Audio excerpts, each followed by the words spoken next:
Olá, tudo bem? Boa noite. Noite, tudo bem? Tudo bom? Um dia agitado como esse, as duas correndo do trabalho, etc. Mas a gente está aqui firme e forte para poder passar essas informações para as pessoas que vão acompanhar a gente hoje, que provavelmente estão chegando.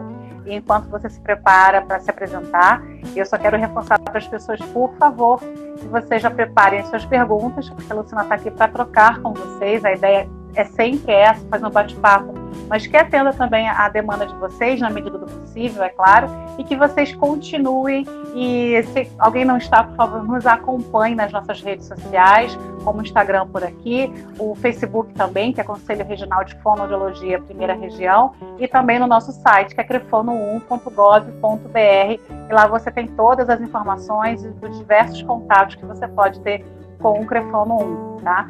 E para vocês que estão chegando agora, a gente está com a Luciana Mendes no desenvolvimento da linguagem e aprendizagem em condições adversas. A gente até conversou mais cedo, né, Luciana, que é um assunto muito abrangente. Imagina a gente falar em uma hora algo que leva-se, na verdade, mais do que faculdade para poder se aprofundar. Mas é sempre bom, porque num tempo curto a gente acaba trazendo as pérolas, né, as informações mais significativas, e a troca fica ainda mais rica. Então, para fazer uma apresentação oficial, a gente está então hoje com a nossa live do mês de julho de 2020 com a fonoaudióloga Luciana Mendes, que é fonoaudióloga da UFRJ e da Lexos. Ela é doutora e mestre em linguística, especialista em linguagem e fonoaudiologia educacional, pós-graduada em reabilitação aplicada à neurologia infantil e pós-graduada em educação inclusiva. Ou seja, se alguém consegue realmente falar nesse desenvolvimento da linguagem em condições adversas, bem-vinda, Luciana, e muito obrigada pelo seu aceite. Obrigada pelo convite do Conselho, é uma honra poder participar e honrar a profissão, né? A gente não escolhe a fonoaudiologia, ou a fonoaudiologia não nos escolhe à toa, né? É na confiança de que a gente pode cuidar das pessoas, sejam crianças, sejam adultos, seja pensando na patologia, ou seja pensando no desenvolvimento, ou na própria comunicação em si, né? A fonoaudiologia é muito ampla, e só de pensar em linguagem, a gente também sabe o quanto que tem toda uma trajetória para se chegar na aprendizagem formal, né? Então a gente conversou um pouquinho mais cedo, esse tema é bem amplo, mas eu acho que dá para a gente começar pensando nos marcos do desenvolvimento, né? Exato, era isso que a gente ia comentar com você, pedir realmente para você pontuar esse marco do desenvolvimento da comunicação da linguagem. E é curioso porque eu estou com uma bebezinha de 1 ano e 2 meses, o pessoal já deve estar até acompanhando a idade, e ela está com 2 meses e ainda não está soltando sílabas, né? Eu digo assim, ai meu Deus, hoje eu vou perguntar para a Luciana se eu estou fazendo as coisas certinhas. E vai ser ótimo fazer essa troca com você. Então, bora lá. Então, quando a gente fala no desenvolvimento da linguagem na criança, né? Nós, fonoaudiólogos, a gente sempre tem que estar atento a vários marcos. Não tem uma rigidez nesses marcos em termos de conseguir ou não conseguir, mas a gente tem que observar se está na margem do desenvolvimento, né? E mais do que fazer qualquer avaliação específica, pensar qual é o teste que eu vou usar quando eu estou diante de alguma situação que pode ser um problema, é eu pensar como é esse desenvolvimento como um todo, né? Então eu preciso saber, por exemplo, que antes da criança falar, ela precisa ter o desejo, ter a necessidade de se comunicar, né? Ela precisa apontar, né? Ela precisa fazer atenção compartilhada, que é olhar um objeto e olhar para o adulto, né? E fazer a triangulação do olhar.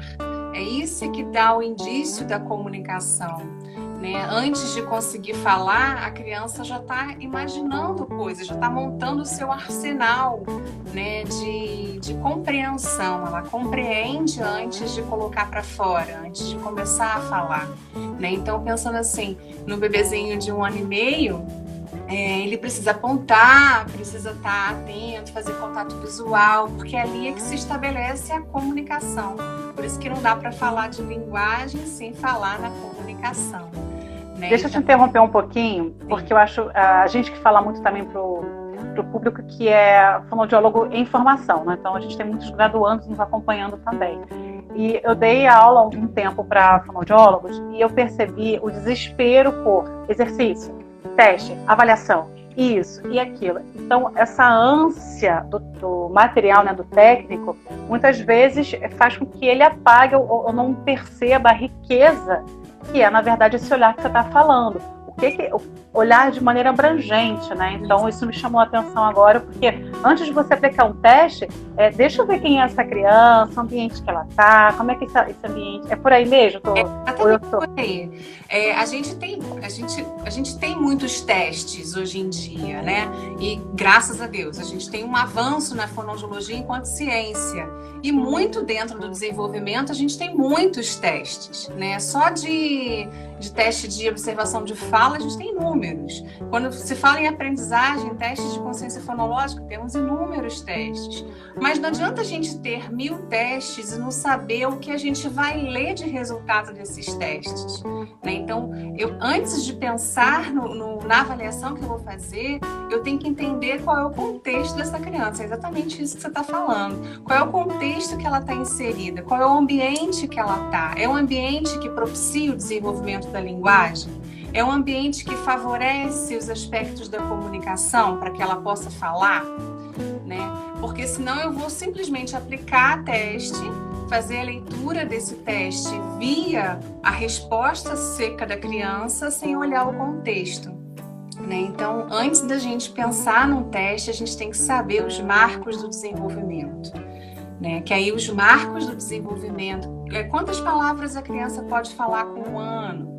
O que ela precisa fazer antes de falar, né? Que é o apontar, é o compartilhar através do olhar, triangular o olhar, fazer o contato visual, né? São os aspectos da comunicação lá no comecinho. Como que ela brinca, né? Ela brinca de forma a compartilhar com o outro. Ela permite a entrada do outro na brincadeira. No começo ela não faz isso, né? A criança pequenininha, ela explora muito o objeto, né? Então até 1 ano, 2 anos, ela explora o objeto. Ela quer saber o que é aquele objeto. Põe na boca, né? Testa a condição física do objeto, entrega, dá, né? Ela faz toda uma testagem, uma experiência ali, né? Mas aos poucos ela vai começando a brincar. E aí essa evolução da brincadeira é que garante que a linguagem está sendo internalizada e que vai poder ser expressa, né? E como é que a gente observa os níveis linguísticos nesse desenvolvimento? Então, antes dela falar, ela vai compreender. E aos poucos ela começa a soltar as primeiras sílabas ou os primeiros sons que indicam a comunicação, né? Às vezes para pedir água ou para dar, depende do contexto em que aquilo está inserido. E aí, aos poucos, ela vai ganhando a estrutura da linguagem, né? Então, assim, os níveis linguísticos dizem para a gente a aquisição que a criança vai tendo em termos de estruturas de linguagem, né? Então, primeiro ela começa a falar as sílabas, depois ela começa a juntar as sílabas e formar palavrinhas, né? E aí depois ela usa essa palavrinha para expressar uma frase, que é a etapa onde ela usa, né, por volta dos 2 anos. Ao invés de ela pedir quero água, ela fala água, né? Então ela usou uma frase no lugar de uma palavra. E aí aos poucos ela vai incrementando, vai aumentando o incremento de vocabulário, e aí passa a ter frases, passa a contar o que aconteceu na escola, com quem que ela encontrou no parquinho, né? Então, com 3 anos, você já espera que a criança já conte as coisas, né? E até os 3 anos é o marco principal desse início da linguagem, né? De quando a gente observa que já tem que estar com comunicação estabelecida, já tem que estar formando frase, contando um pouco das coisas. Ainda não tem uma noção muito de começo, meio e fim, ou do que foi ontem, o que vai acontecer, mas ela vai construindo, né? E aí, no decorrer do desenvolvimento, conforme ela vai aumentando, ela vai com 4 anos, ela já consegue contar mais as coisas, né? E quando a criança chega nessa idade e não tá, por exemplo, meu irmão mais velho, minha mãe sempre fala assim, o seu irmão demorou muito para falar. Ele só foi falar começar a falar lá pelos 4, 5 anos de idade. E a gente sabe hoje em dia que a questão do estímulo não precisa esperar tanto. Como que a gente conversa, ou de que maneira que você acha que é mais eficiente falar com uma família, ou até mesmo com os colegas da área médica, com o pediatra, por exemplo, que não precisa esperar chegar esse tempo todo. Como é que você vê isso? E caso a criança não seja adequadamente estimulada, que é o que a gente quer saber, quais os possíveis desvios nesse percurso, né? O que pode comprometer na comunicação, na linguagem da criança, esse estímulo tardio? Então, aí a gente, observando esses marcos, né, o que ela tem que ter em cada idade, a gente consegue pensar o que falhou. Né? Então, se a criança com 2 anos, com 1 ano, ela não aponta e tem um ambiente favorável para que ela aponte, peça o que está no ambiente, né? Ela não tem tudo na mão, que aí, né, vamos filtrar o que seria ruim no ambiente para não favorecer o desenvolvimento. Ela tá tudo direitinho. Aí sim eu posso pensar em fazer uma avaliação e ver o que está falhando nesses critérios da linguagem. E aí a gente pode encontrar, né? Por que eu falei que aos 3 anos é um marco muito importante? Porque é ali onde ela já adquiriu todos os aspectos da comunicação e já começou a falar frases. Então eu consigo fazer uma avaliação onde a brincadeira está recheada de fala, e aí eu consigo observar se ela estabelece contato visual, se ela compartilha, se ela entrega o brinquedo, se ela faz o uso convencional, para aí então eu pensar no que poderia estar errado, né? Então, se ela fala poucas palavras ou se expressa pouco verbalmente, eu posso pensar num transtorno de linguagem, né, um TDL. Se ela tem uma questão de comportamento junto com a linguagem, uma rigidez de comportamento, eu posso pensar num transtorno do espectro do autismo. Se ela já tem, assim, poucas palavras, mas ela se expressa bem, ela se comunica bem com o olhar, pelo olhar, aí de repente é um atraso de linguagem. Então, assim, eu tenho várias patologias que eu posso pensar, né, diante de um atraso. E eu só vou conseguir efetivamente afirmar qual que é, mediante algumas testagens e observação desse comportamento da criança num ambiente que seja favorável, né? Lá eu atuo no IPPMG, né, lá dentro da UFRJ, e lá a gente tem cada vez mais uma inserção na pediatria, né, numa troca com a pediatria, exatamente para poder voltar esse olhar para o desenvolvimento, né? Porque muitas vezes o pediatra está preocupado e tem que estar mesmo com a condição clínica da criança. Mas como é um profissional que vai estar sempre com a criança, ele pode olhar para o desenvolvimento de uma forma mais qualitativa, né? E aí, então, encaminhar para o fonoaudiólogo, ou para o fisioterapeuta, ou para o terapeuta ocupacional, diante de alguma coisa que seja meio fora desse desenvolvimento. Então, a gente tem buscado, assim, atuar um pouquinho até nessa formação do pediatra, que tem sido uma troca bem interessante, né? É muito rico, é muito importante, realmente. Eu que tenho 2, a gente fica o tempo todo, se não é por uma, é por outra. E às vezes eu percebo o seguinte, se eu não estou conectada com algumas informações atuais, a gente acaba não fazendo aquilo que já é adequado para hoje, né? Então, a gente precisa realmente estar munido de informação e informação de qualidade. Tem uma pergunta aqui que eu achei bem interessante, deixa eu descer aqui, é da Ana Ciervoig, alguma coisa assim, me perdoe se eu não pronunciei direito. Como estimular a fala de uma criança que não está tendo contato com outras nesse período de quarentena? Então, de maneira que a gente faz isso?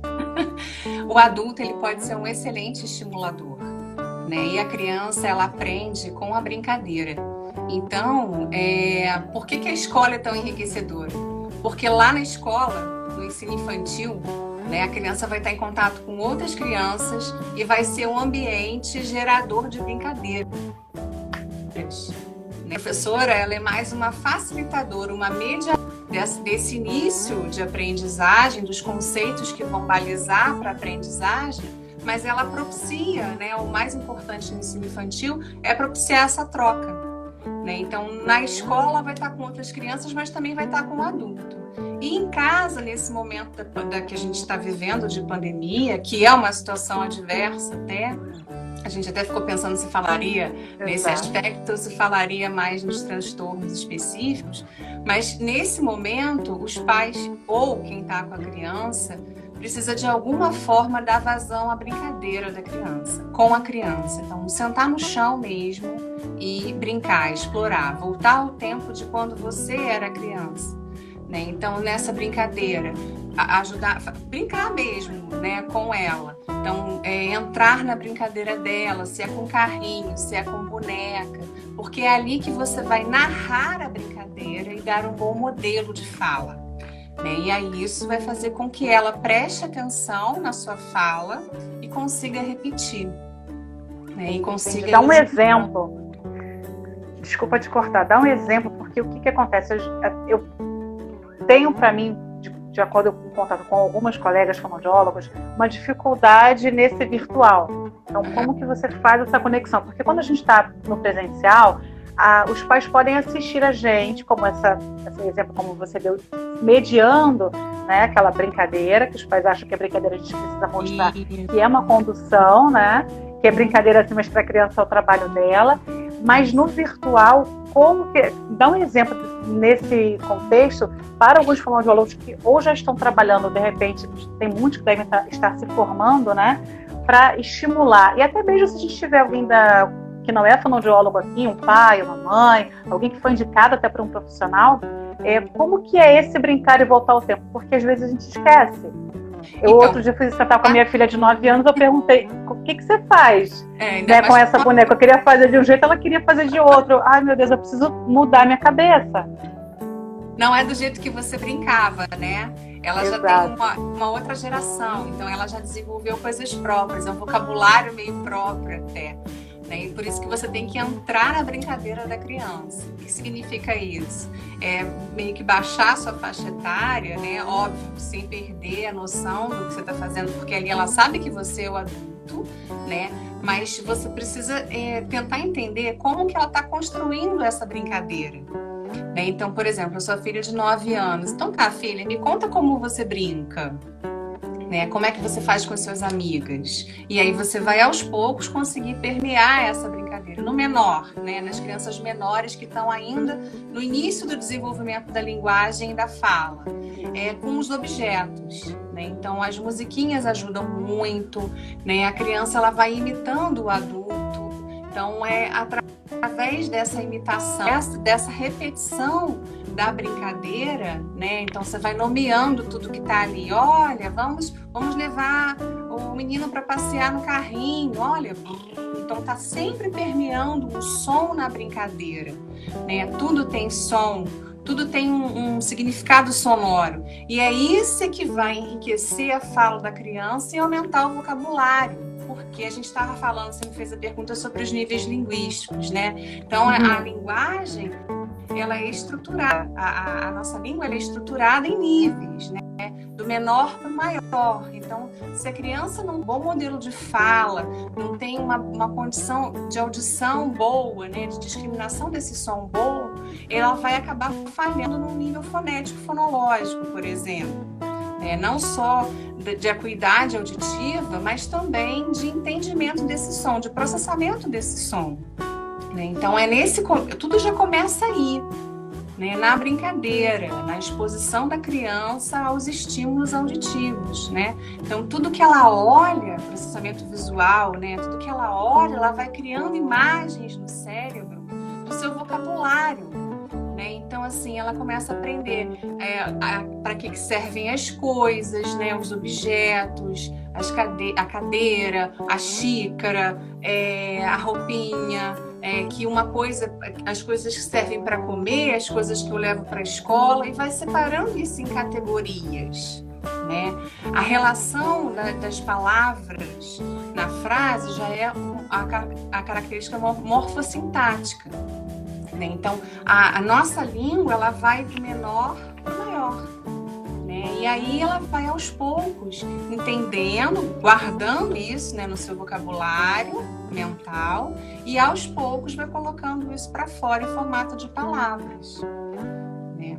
E aí essas palavras é a questão que já é da leitura. Então, quais seriam os precursores da aprendizagem da leitura, que já é um outro momento, né? Uma outra etapa da linguagem. Tudo é linguagem aí, né? Então a aprendizagem ela precisa de algumas ferramentas, né? Vamos dizer assim, quem é fonoaudiólogo sabe muito bem o que eu estou falando, e quem está aprendendo vai entender o que eu estou falando. Então são algumas ferramentas que a criança vai construindo para ter uma linguagem oral, né, bem estruturada e íntegra por volta dos 5 anos, para que ela consiga usar essa linguagem oral na expressão escrita e na leitura. Ela usa isso de base. Na medida que ela aprende as letras, né, e ela precisa efetivamente ser ensinada, né, o som das letras, o nome das letras, que é outra base da aprendizagem formal, ela vai conseguir juntar os sons de tudo que ela foi guardando no seu vocabulário mental, auditivo, visual, e usar essa associação na aprendizagem da leitura. Aí que ela começa assim, bola rima com cola, ela terminou igual, é o mesmo som. Mala, cala, mas o avião, amor, começa igual, né? A noção de que as palavras têm pedacinhos, né? Então, assim, essa é a questão da consciência fonológica, e tudo isso tem relação com a aprendizagem da leitura, vai ser a base da aprendizagem da leitura. Ela foi arquivando esse vocabulário e consegue resgatar, tem relação operacional, né? Lá desde criancinha, quando ela aprendeu, né, que tudo tem seu tempo, que ela começou a chorar, você disse assim, calma filho, calma, a gente vai resolver, não deu tudo na hora. Ela foi modulando o comportamento, funções executivas, foi aprendendo a se controlar, né? Vamos nesse momento da quarentena, é outro aspecto que a gente precisa olhar, né? Quando os pais estão em casa, aí você tem que trabalhar, né? Quem estava de home office, às vezes atendendo até crianças, né, por atendimento, e aí os filhos ficando em casa, e tu teve que ceder mais do que o possível naquele momento, né? Então, assim, mas é importante dar esse limite, não é ser mal. Quando ela entende que tem limite, né, que você não vai dizer sim para tudo, ela modula o seu comportamento, o próprio comportamento, né? E isso vai ser importante lá na frente para a aprendizagem da leitura e da escrita, de que ela pode errar e voltar, de que o professor ensinar a ela o que está escrito ali, né? E ela não vai simplesmente atropelar e passar por cima de fazendo tudo, né? Tudo é muito relacionado no desenvolvimento. Então, isso significa que uma criança que tem uma dificuldade no comportamento, como, por exemplo, de espera, de se frustrar, ou seja, quer isso, mas não pode naquele momento, e outras situações, ela vai ter mais dificuldade nesse mundo do aprendizado e da leitura? Ou não necessariamente? Sim, ela significa que ela pode ter, né? A gente não pode afirmar, mas ela pode ter, porque o comportamento, ele também é. Comportamento e linguagem são interrelacionados. Principalmente porque a criança, ela, embora ela consiga lá e se expressar, aí invadem, né? Nós adultos conseguimos falar mais das nossas emoções, das nossas dificuldades, né? E assim mesmo temos as nossas dificuldades de expressão. A criança, ela tem comportamento. Então, às vezes, diante de algumas dificuldades ou de alguns desafios, vou falar assim, porque dificuldade acaba remetendo a um transtorno, né?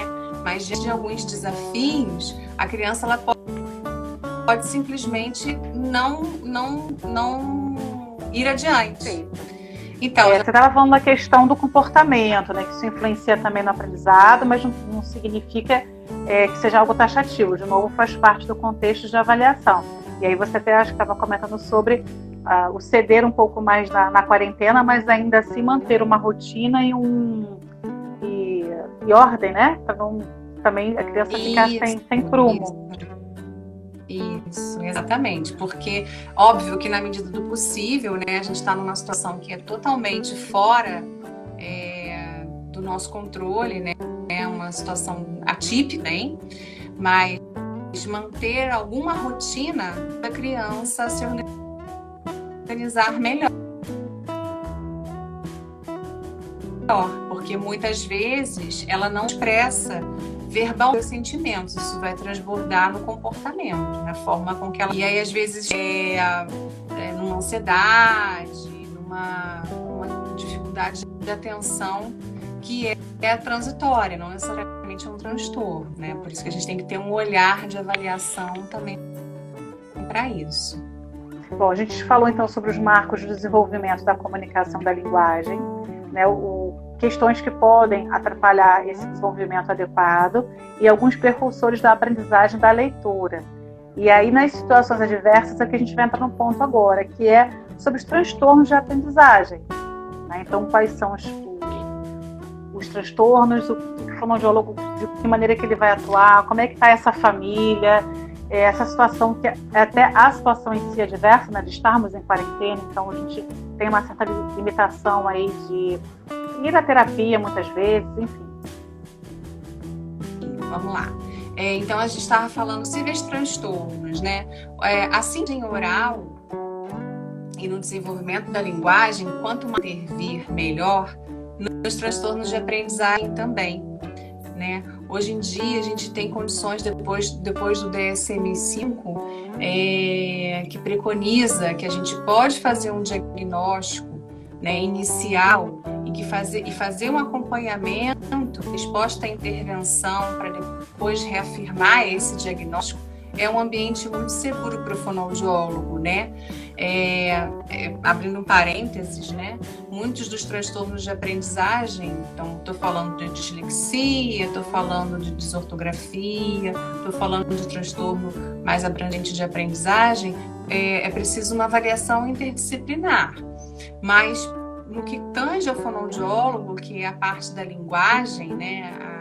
A linguagem oral e escrita, leitura e escrita, a possibilidade da gente levantar uma suspeita diagnóstica e confirmar depois de um tempo de intervenção é uma possibilidade muito boa, porque aí não tem mais aquele tempo que precisava aguardar do diagnóstico, né? A gente pode fazer o diagnóstico já no início desse processo de aprendizagem por volta dos 6 anos, olhando para essas bases da aprendizagem, consciência fonológica, memória operacional, os aspectos da linguagem oral, processamento auditivo, processamento visual. Então, olhando para esses aspectos, você já pode levantar a suspeita diagnóstica desde o começo, né? E reafirmar isso depois de um tempo de intervenção, que normalmente a gente faz uma intervenção por 6 meses de forma diretiva, para depois reafirmar esse diagnóstico. Isso trouxe uma tranquilidade para a nossa prática, né? Foi muito positivo. Fora que antes você afirmava, às vezes eram falhas do desenvolvimento, não fechava nenhum diagnóstico específico, por exemplo, dislexia, mas tem alguma fragilidade no nível fonológico que atrapalhou a criança nesse início da aprendizagem, da leitura. Então, antes não se afirmava que era dislexia, mas também não se levantava essa possibilidade, ficava aguardando.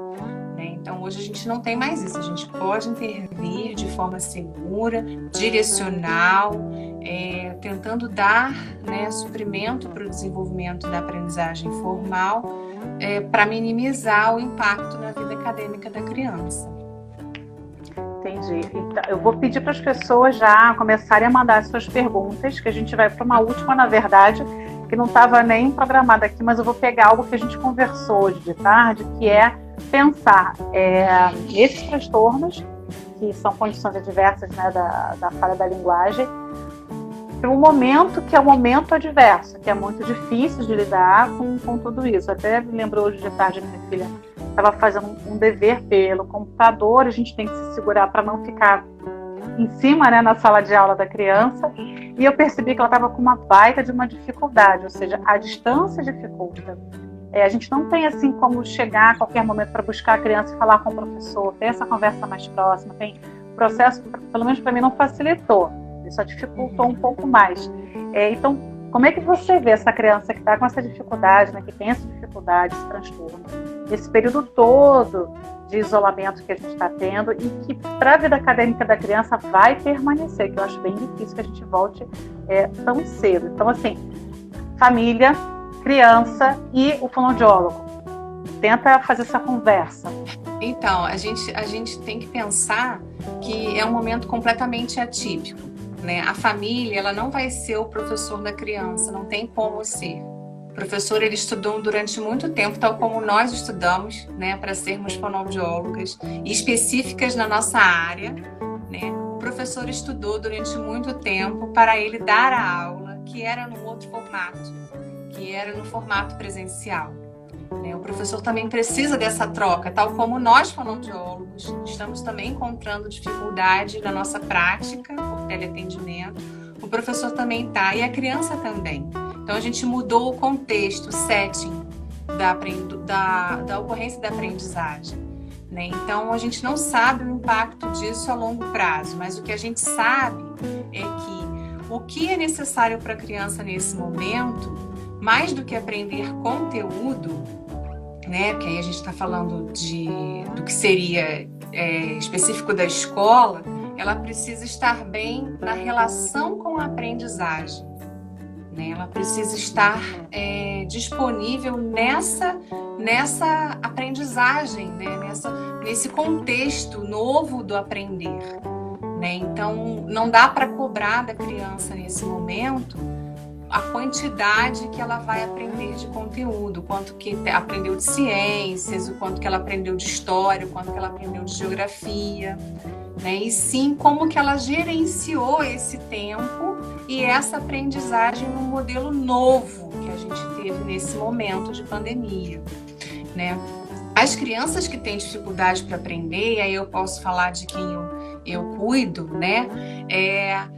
Por incrível que pareça, algumas estão indo muito bem, porque estão tendo a oportunidade de fazer num tempo um pouco mais lento, ou um pouco mais diferenciado para quem está recebendo material da escola, participando de algumas aulas ao vivo, né, e conseguindo fazer o dever depois.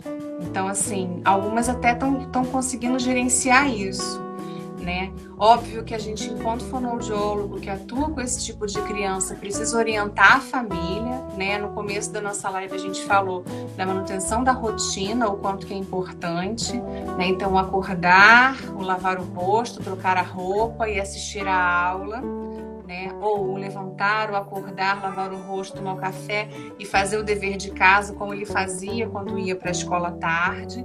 Ter essa rotina é que vai ajudar ele a ficar um pouco mais estruturado na aprendizagem, né? No vínculo com a aprendizagem.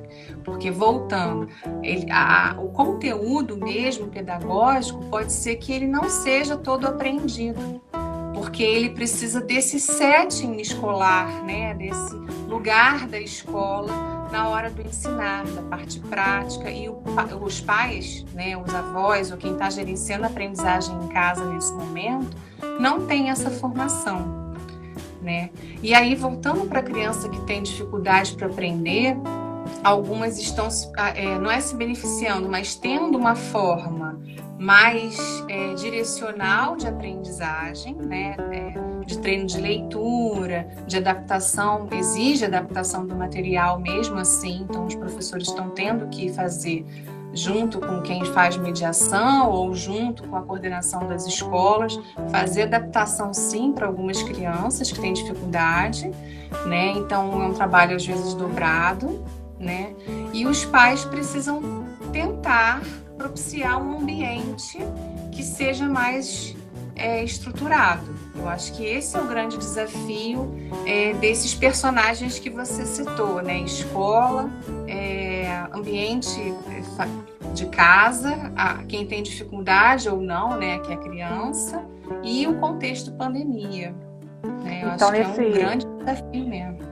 Nesse contexto, tem uma pergunta da Alessandra Matoso. Então, você acha que as aulas gravadas elas podem favorecer as crianças que têm a dificuldade? Não é uma relação direta, mas é uma chance de repetir, né? Quando a gente encontra uma possibilidade de rever a situação ou pausar, né? E refletir sobre o assunto, às vezes ajuda, né? Então, não só quem tem dificuldade, mas também quem não tem dificuldade, né? Só que aí pensa que nas aulas gravadas, o período que a criança tem de aula é bem menor do que o período que ela teria na escola. E ela não está vivenciando essa aprendizagem, ela está só recebendo a informação. Né? Na escola ela tem a possibilidade de prática, tem a possibilidade de ilustrar com um filme, de discutir com um colega, né? Então é um outro setting de aprendizagem. É verdade. Tem uma outra pergunta. Não dá para a gente afirmar quais são as consequências disso, por exemplo, no ano que vem. Entendeu? A gente está vivendo, a gente está no bar, o carro está andando e a gente está trocando pneu. Então, assim, por aí. É uma coisa que a gente não tem como afirmar. Mas o que eu tenho observado é que, para algumas crianças, a chance de rever ou ver um pouco mais devagar tem sido positiva. Não estou dizendo que está se beneficiando, mas tem sido positiva. Pode se tornar uma estratégia. Uma pergunta aqui do Peberbet. Desculpa se eu não falei corretamente. O que fazer com uma criança que, no desenvolvimento da linguagem da criança, que aparecem os vocabulários ininteligíveis e quando o outro não compreende, a criança se irrita. Ele não falou aqui da idade, mas me parece ser uma criança pequena. É tipo um jargão, né? Uma fala que é meio de Minion. Aquela coisa que a gente tá aqui. Tem. Vocabulários ininteligíveis. Tá me parecendo isso. Dependendo do nível do desenvolvimento da criança, né? Se está logo lá no começo, o adulto pode ajudar, né? As pessoas ao redor podem ajudar, deixando a criança... 3 anos. Não deixando a criança no vácuo, né? Porque ele quer falar, ele quer se comunicar, ele está tentando se comunicar. Então, buscar no ambiente algum contexto para aquela fala que aparentemente, né? Para a criança que está falando, tá ok, mas para a gente não está correspondendo na condição sonora. Então, se ele está falou uma coisa, está perto da bola, levar para o contexto da bola, levar para o contexto do que está perto, né? Ou que você imagina que a criança pode querer naquele momento, dando voz à criança, né? Falando, dando contorno fonológico a essa fala. Isso pode ser uma estratégia que ajuda, porque senão ele vai se irritar mesmo. Na medida que ele não é compreendido, vai extravasar no comportamento, aquilo que a gente estava falando antes. Né? Então, evitar que isso aconteça, eu posso evitar se eu uso o contexto a meu favor e falo pela criança. É isso que você quer? Ou minimamente digo, é mesmo? E aí dou a chance dela falar novamente. Aí, novamente, eu não entendi. Uso o contexto para eu ver se eu entendo mais ou menos o que ela está falando. Mas deixar no vácuo, ficar só nas perguntas, o que você falou? Mas o que foi isso? Encher a criança de perguntas não vai ajudar. Isso é importante a gente pensar. Então, aproveitar aquele esquema que você comentou bem no início, de ver como que a criança também está interagindo com o ambiente, se ela está olhando, se ela olha para o adulto, olha para o objeto, se ela faz o sinal e etc. Você acha que pergunta para a criança o que você quer, pega lá para eu ver, ou se você já sabe, é a bola, e repete a palavra corretamente, ou tudo isso funciona? Tudo isso funciona. As perguntas, né? As perguntas que tem QU, né? O que você quer? Com quem você vai falar? Isso não é muito facilitador nessa fase. mas iniciar uma frase para dar chance da criança completar, ou fazer como você falou, né? Você já imaginou que se ela tá ali no contexto de brincadeira e ela tá brincando de carrinho, é o carrinho que você quer, vamos brincar de carrinho. Se ela não reagiu positivamente, não foi o carrinho. Mas se ela reagiu positivamente, significa que você, de fato, foi na direção certa dela. Né? Tentou entender o que ela falou. E se ela não mudou o comportamento, não acalmou, né? Tenta uma outra estratégia. Então me mostra o que você quer. Me mostra o que você está falando. Né? Pode ser uma estratégia positiva. O importante é quando eu falo no encher de perguntas, porque é desmotivador. E quando você enche a criança de pergunta, né? O que você quer? Me fala o que você quer. O que é? Né? Isso não ajuda ela a sair desse lugar. Porque se ela soubesse o que falar, ela teria falado. Teria resolvido, né? Teria resolvido. Né? Teria resolvido. A criança... Então, por isso tem que estar muito atento ao que está ao redor para você contextualizar. Nesse momento, a contextualização é que vai favorecer a comunicação. Né? A Ana aqui pergunta o seguinte, crianças com 18 meses que entendem o contexto, obedecendo ordens, mas não reproduzem palavras apontadas nesse contexto, você acha que é algo que é preocupante? Aí tem que ver qual é o contexto de possibilidade dela falar. Né? Ela fala alguns sons, ela emite alguns sons. Né? Esses sons são vogais, por exemplo, tem um som contínuo. Já começa a falar algumas consoantes, né? Porque com 18 meses ela já tem né? Ma, pa, pa, já tem um contexto fonológico que dá para puxar ali alguma situação. Né? Então, nesse momento, ela vai mais entender do que se expressar. Mas com 18 meses, ela já tem que falar algumas palavrinhas. Ou algumas sílabas que significam palavrinhas. Né? Então, assim, é muito difícil a gente, parece até questão de prova, né? É muito difícil a gente afirmar. Com 18 meses tem que falar todas as palavras, 50 palavras, 100 palavras, quando você não sabe o que é a palavra. Às vezes ela pode falar bó, ou ó, e cebola. Uhum. Aqui, acho que não sei se é a mãe da criança, deixa eu te dar o exemplo que ela continuou falando aqui embaixo, que ela, quando o adulto fala banho, ela pega a toalha e vai pro banheiro. Quando fala papá, ela já entende, ela vai pegar a colher, pelo que eu entendi, ela se prepara para comer. Mas a criança, ela só reproduz algumas sílabas. Eu imagino que essas sílabas já sejam um entendimento para a criança ser o valor da palavra. Sim, se ela pega a toalha, vamos tomar banho? Olha, o banho! Vamos tomar banho, vai lavar a mão, vai lavar a cabeça. Então, assim, trazer outras palavras para ilustrar, porque às vezes ela não vai falar banho, banho, é mais lá atrás que vai começar a surgir. Mas se ela fala tô, de toalha, ou então lavar a mão, ela repete quando você fala, vai lavar a mão, ela mão, ou mão, levanta a mão. Tudo isso já é uma expressividade, já é o indício de fala. E aí, na medida que o adulto vai dando volume a isso, ou seja, vai dizendo, eu tô te entendendo, vamos lá, vamos falar junto comigo, vamos cantar a musiquinha, vamos lá pro banho, olha, vai lavar o olho, o nariz, a boca, vai ilustrando as partes do corpo humano, porque é óbvio que na hora do banho tudo vai ser lavado. Aí ela começa a soltar alguns sons que são mais direcionados para esses vocabulários, porque com 18 meses ela pode até falar algumas palavrinhas, mamã, papá, mas ela não vai falar, pode não estar falando todas, né? E uma sílaba pode significar uma palavra. E quando então procurar um fonoaudiólogo? Se essa mãe está na dúvida, tem algum momento exato ou sentindo que... A dúvida é o momento exato.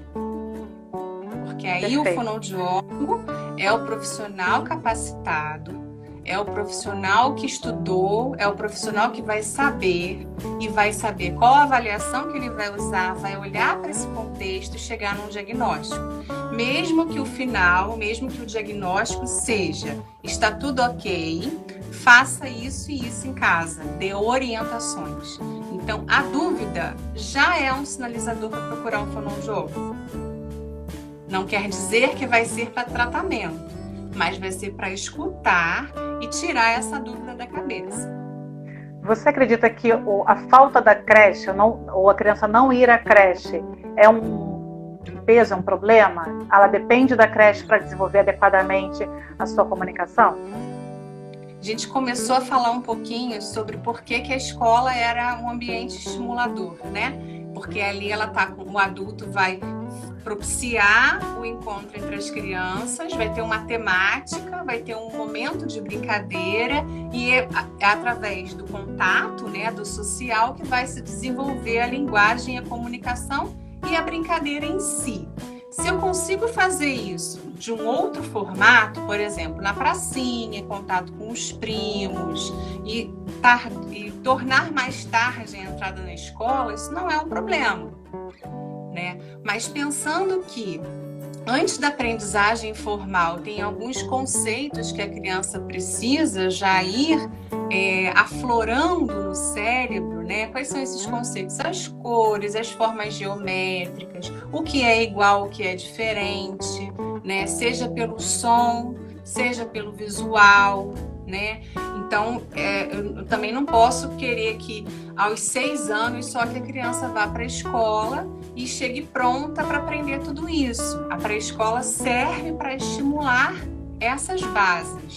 Eu perguntei porque a Ana tinha feito essa outra pergunta e você já tinha comentado, mas é só para poder juntar realmente essa resposta. Eu, por exemplo, estou com um bebê em casa e foi o que você falou. A gente tem que se virar para poder fazer a estimulação de estar verbalizando cada ação, cada ideia. Até quando ela está, eu vejo que ela está cansada, eu digo, olha, você está cansada, então vamos mimir? Cecília está chorando porque quer mimir. Aí ela já faz assim com a cabeça e já deita no sofá. Então, eu estou aqui com o coração de mãe que quer que a criança fale logo, porque forma comunicativa é assim, né? Tem que ter tempo, né? Você tem que ter tempo para a criança, né? Luciana, ela vai ter uma brincadeira sozinha, mas é junto que ela consegue construir as ideias e as conexões. A gente está aqui já faltando 8 minutos para terminar a live. Nosso tópico hoje foi sobre desenvolvimento da linguagem em aprendizagem em condições adversas. Aí eu queria te deixar esses últimos minutos para você poder reforçar o que você, de repente, pensou em falar e por algum motivo não falou ainda até agora. Então, para atingir ainda mais esse alvo do tema de hoje, esses últimos minutos são seus. Tá bom, então eu vou abrir para 2 momentos, assim, que eu acho que são importantes. Um direcionado ao fonoaudiólogo, né, que está em formação, o fonoaudiólogo que busca formação. É super importante pensar nos marcos do movimento e saber sobre o desenvolvimento antes de se pensar num teste, né?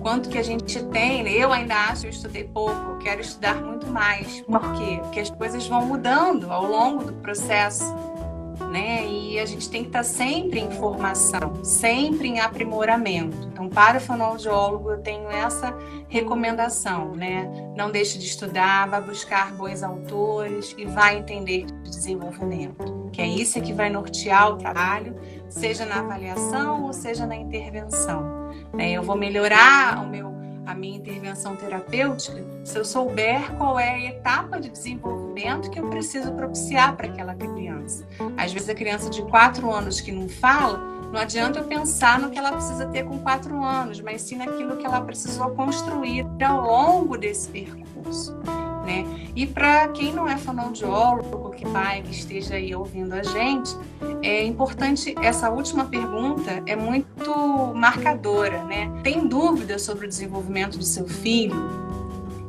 Acha em alguma coisa que pode estar por trás disso? Tira essa caraminhola da cabeça, vai procurar um fonoaudiólogo que ele, especialista em linguagem, especialista em desenvolvimento, que vai ser capaz de dizer se a criança tem ou não algum problema, e quando for estimulado, mesmo que não seja numa intervenção semanal, 2 vezes por semana ou regular, né? Mas com orientações, você vai estar sabendo mais sobre o seu filho, né? E como que você vai poder ajudar no desenvolvimento dele, seja no início do desenvolvimento de fala e linguagem, ou seja, na aprendizagem. Está em dúvida se está aprendendo direito, se a leitura está ok ou não está, se está se labando ou se não está se labando, vai procurar um fonoaudiólogo, porque é o profissional capaz de te dar nortes nesse aspecto. Perfeito. Exato. E ajuda a gente também a orientar os outros pais, né?